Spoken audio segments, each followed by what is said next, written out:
cry for Hudson High, boys. Show them how we stand. Ever shall our team be champions, known throughout the land. Wheaties, Breakfast of Champions, bring you the thrilling adventures of Jack Armstrong, the All-American Boy. And now, Jack Armstrong, the All-American Boy. Jack Armstrong is climbing up the dangerous mountain trail to the cave of the glacier. High above him, the towering peaks of the Andes press their eternal snows against the South American sky. And far below lies the valley with its hotel and winter sports. Jack and his friends are seeking Whisper, whom the enemy agent Lazaro has captured and brought to the cave of the glacier. Right now, Uncle Jim leads the way with Senor Quesada, the Secret Service man whom they rescued from the enemy agents, and Jack and Billy and Betty follow not far behind. But as their footsteps crackle on the crisp snow, Jack's mind is not on the grandeur of the alpine scenery, but on the dangerous mission that lies ahead of them. Listen. We've got to keep our eyes peeled, Billy. If Lazaro and his men discover that we're on the way up to the cave, we won't have a chance. Don't I know it, Jack? Why, if Lazaro could get rid of the Secret Service men and Whisper and us all at the same time, he'd have clear sailing. That's right. He joined the Hayami in the ruined Inca city. And as soon as the Hayami started the Indian revolt, Lazaro would flash the word to all his agents. Oh, but I don't see how Lazaro could possibly know that we're on the way up to the cave, Jack. Lazaro thinks we're still fooled by those fake Secret Service men. Yeah, but just the same, Lazaro knows we won't give up until we find Whisper. He's bound to have a guard placed around the cave. Yeah, and he'll let us walk in and then capture us. Look, Uncle Jim and Senor Quesada have stopped where the trail turns. They must have seen something. Oh, Jiminy, I hope they haven't run into any of Lazaro's men. Uncle Jim is looking through his binoculars, Jack. Perhaps he's looking at the cave of the glacier. Why, maybe he can even see Whisper. I imagine Whisper and the other prisoners are way back in the cave, Betty. Can you see the cave of the glacier, Uncle Jim? All I see is the glacier, Jack. Be careful there, Betty. Don't get too close to the edge of the cliff. You'd drop 1,000 feet if you slipped. Keep close against the mountainside. Oh, all right, Uncle Jim. But where is the cave? Look straight ahead, Betty, and halfway up to the very peak of the mountain. Do you see that glacier? Do you mean that thick white ice that's about to slide down the mountain? That's right. That's the glacier. And great chunks of it are always breaking off and falling down to the valley. Those chunks would become icebergs if this mountain were by the ocean. But, Jiminy Christmas, Uncle Jim. Do you mean that the cave is actually in the glacier itself? That's what Senor Quesada says. He's been up there before. Ah, Senor, the cave is magnificent. Many people used to climb the mountain to see it. But why don't they go up to see it now, Senor? Oh, the cave, it is too dangerous now. It is too near the edge of the cliff. Very soon it will go over the cliff with a great piece of the glacier. But that's terrible, Senor. Then everyone in the cave will go over the cliff with us. Yeah, that is so. That is why Lazaro is taking his prisoners up there. I couldn't understand why Lazaro took his prisoners up there, Jack, until Senor Quesada told me about the cave.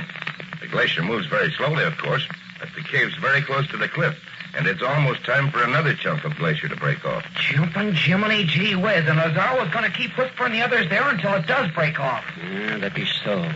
No one would ever find them again. Careful, Billy. Don't go around that boulder. If anyone's watching from the cave, they could see you there. But we ought to keep on going, Uncle Jim. We can't stop here. Senor Quesada knows a different way to go up. We're going to scale the mountainside on our left. We'll go up as high as that rock bench in the mountainside. But it's almost vertical, Uncle Jim. That's why we brought this mountain climbing equipment, Betty. What happens when we get to the top, Uncle Jim? We're going to approach the cave in a way that Lazaro won't expect, Jack. We've taken him by surprise, unless those men of his escaped from the hotel and come up to warn him. I do not think they will escape, Senor. They are guarded by men I can trust. Get your ropes ready now. Make the loop fast around your waist and tie the end of the rope to the loop of the person ahead of you. Senor Quesada will go first. I'll follow. Then Jack, Billy, and Betty. You'll be at the tail end, Betty. If you lose your footing, the rest of us can hold you up. But be careful. If you fall, I'll be the first one to get the strength. And if she pulls, you lose, Billy. I'll catch it from both of you. I don't want anyone to fall. Senor Quesada and I'll dig out footholds in the rock with our picks as we climb up. Now, that has already been done, Senor. Before this trail was built to the cave, many mountain climbing parties scaled this cliff. If you look closely, you will see that footholds have already been dug. Oh, good. That'll save a lot of time. Here, Jack, make your line fast to me. And you make yours fast to me, Billy. Okay, Jack. Betty's already tied to me. Boy, oh, boy, this cliff is about as steep as any I've ever climbed. Oh, but suppose one of us falls and jerks somebody else loose, and he jerks somebody loose. Never mind the ifs, Betty. If all that happens, our worries will be over once and for all. We're all ready, Senor Quesada. Ah, that is good. You must not look down now. It is looking down that makes people dizzy. We've all done a little mountain climbing before, senor. Bueno. Then I shall start. If the foothold is not good, I shall dig it out. I'll follow as soon as the slack in the line's taken up, Jack. All right, Uncle Jim. Billy, you stay far enough behind me to take up most of the slack in your line. Same goes for you, Betty. Then if anyone slips, it won't be so much of a jerk on the rest of us. Okay, Jack. But it's all right with me if nobody slips. Well, I'm going up now. Keep your pick strapped to your back. Golly, Jack, I feel nervous every time I try a climb like this. You'll forget to be nervous when you're climbing, Billy. Oh, do you suppose Lazaro can see us from the cliff, Jack? Not now, Betty. Maybe when we get to the top, he'll be able to see us if he trains his glasses in our direction. But he probably won't be looking for us except on the trail. All right, Jack. Get started. Here I come. If anything goes wrong below me, just yell. We won't have to yell, Jack. You'll know what's happened when you find yourself jerked off the cliff. Well, I'm certainly going to have to stretch to get from one foothold to another, Billy. It's not going to be a picnic for me either, Betty. Well, here I go.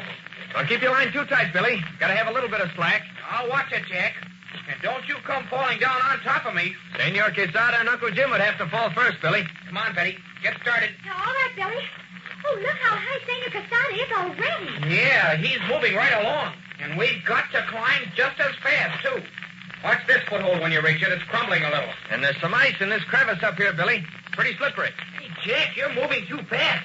There's no slack left in the line. That's because Senor Quesada and Uncle Jim are climbing fast, Billy. Oh, they're almost pulling us up. Well, look out, Betty. We're moving faster than you are. Oh, now my line is tight, Jack. Goodness, I feel as though I was being hoisted up. Look out for the next foothold. It's the one that's crumbling. Oh, Jack, I can't Hold hold it. on. Hold it, Uncle Jim. Betty, you slipped. Hold on tightly, Billy. Don't let her pull you down. I'm holding on. But look at Betty. She's swinging free. I can't get a hold of anything. Oh, I'm afraid I'll pull you all down. No, you won't, Betty. The line is taut all the way. Each of us is holding you up. Oh, I've got a hold now. Oh. I can climb up now. Oh, it's all right now, Uncle Jim. Keep moving.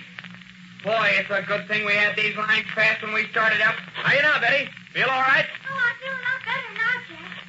It was just that crumbling notch in the rock that made me slip. I feel a lot better, too. Now that I know what happens if one of us slips. We haven't got much farther to go, Billy. Senor Quesada's climbing up on the rock ledge now. We climbed up quite a ways. But I'm getting dizzy, Jack. That's because you look back, Billy. Don't look down. Keep your eyes on the cliff. Oh, okay, Jack. But boy, oh boy, will I be glad when we get to the top. How you doing, Betty? Oh, I'm doing fine now, Billy. I'm beginning to like mountain climbing. Well, just wait till you have to dig out a foothold for every step you take. Look, Uncle Jim's at the top now, and Jack's almost there. You can both slip now if you want to, Billy. Quesada's made the line fast with his pike. I'd just as soon not slip, Jack. Oh, I'm getting so winded, Billy. Are you getting winded, too? I'll say I am. The altitude's beginning to get us. You're almost up, Billy. Here, give me a hand. I'll pull you up the last couple of feet. I can make it, Jack. Suffering catfish, my heart is pounding like a rivet gun. We'll rest here for a few moments and get our wind, Billy. We really climbed up too fast for this altitude. Look out, Jack. They're coming up beside you. There's plenty of room, Billy. Hey, Jim, let's take a hand of the line and hoist Betty. All right, Jack. You ready? Yep. All right. Up we go. Oh, what happened? It's all right, Betty. We're giving you a free lift. I feel like a fish being pulled out of water. You'll probably gasp like one for the next few moments, Betty. There you are. Now, you and Billy lie still and give your hearts a rest. Well, let's see what we've got up here, Uncle Jim. Say, look at that view. Snow and glaciers and white peaks against a blue sky. No wonder people climb up here, Senor Quesada. Ah, the view, it is magnificent, yes. But there is more than the view to see. Look, there is the entrance to the cave of the glacier. And it's right on the edge of that distant cliff, too. Say, that's still a long way from here. Do we have any more cliffs to climb to get up there? Ah, there is much snow, senor, but no cliffs. We will walk a long ways through the snow where they cannot see us. We will come upon them from behind. I'll take a look at the cave through the binoculars, Jack. I'd like to make sure that no one's looking at us now. And look, Jack, look far below so we can see the hotel and the airfield and the hangars. Oh, they look like little toys. Is anyone at the cave using binoculars, Uncle Jim? There are two men outside the entrance, Jack. One of them has binoculars, but he's looking down toward the hotel. I wonder what he expects to see. Take a look at the hotel, Uncle Jim. All right, Jack. Let's see now. I don't see anything that... Yes, by Jove, I do. There's someone on top of the hotel, and he's signaling in semaphore. Jumping Jiminy, gee whiz, Uncle Jim. That means that one of Lazaro's men is signaling up to the cave. Then they must be signaling about us. They've discovered that we're on the way to the cave of the glacier. I'm afraid you're right, Betty. Yes, you are right. He's semaphoring about us. Well, can you beat that? Now Lazaro will be on the lookout for us. That's right, Billy. And he'll lay some kind of a trap to get us in that cave with Whisper and the others. But that will not stop you, senor. You will go to the cave? You bet we'll go to the cave, Senor Quesada. And if there's anyone in that cave when the glacier takes it over the cliff, it won't be Whisper or us. So Lazaro knows that Jack and his friends are on the way up. But there's one thing he doesn't know. And that is that Jack is going to drop in on him in a very unexpected manner. Not even Jack himself knows that now. But there are some startling developments waiting for everyone up there in those snow-clad peaks of the Andes. And you'll really miss something if you're not there. So listen in, all of you, at this same time tomorrow, to another exciting episode of The Land of the Sky with Jack Armstrong, the All-American Boy. Now remember, you start tomorrow morning. Follow Jack Armstrong's training rules for physical fitness and eat Wheaties for breakfast. A big bowl full of those good whole wheat flakes with milk and fruit. That's the dish for you. Wheaties, breakfast of champions. Have you tried Wheaties? They're whole wheat with all of the bran. This is Franklin McCormick saying goodbye until tomorrow for General Mills, makers of Wheaties, breakfast of champions. We have just presented another episode of Jack Armstrong, the All-American Boy. Just 5 Wheaties, the best breakfast food in the land.